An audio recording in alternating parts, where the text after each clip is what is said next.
A century ago, 40 drivers raced in front of 80,000 patrons, and the greatest spectacle in racing was born.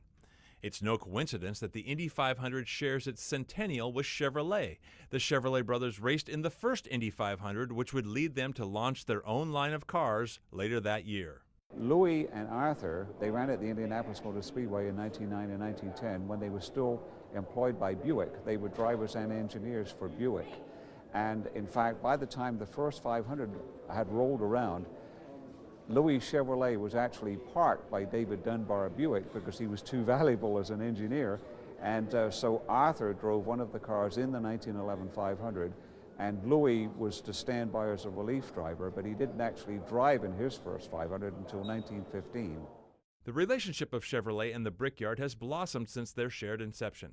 The Indy 500 introduced the pace car to auto racing, and Chevrolet has paced more 500s than any other brand. This car looks a lot like the '69 pace car, which brings back a lot of good memories, because in '69 I sit on a pole here, was hoping to win that car, but Mario did. For Chevrolet, the importance of racing goes beyond the racetrack and into the showroom. 2012 IndyCar rule set is very exciting because all the technologies in the engine rule set for the series are exactly the technologies we need to make our cars more fuel efficient with lower greenhouse gas emissions. And those technologies are technologies we use in many of the production cars today, like the Cruise and the Sonic. So it's really a win-win. Learn on the racetrack. Goodyear makes a move. Little Al wins. Make our production cars better. Next year, Chevrolet will return to its roots, racing in the IndyCar Series. And for collectors, Chevy will produce 500 replicas of the 100th anniversary Camaro pace car. I'm Chris Hansen.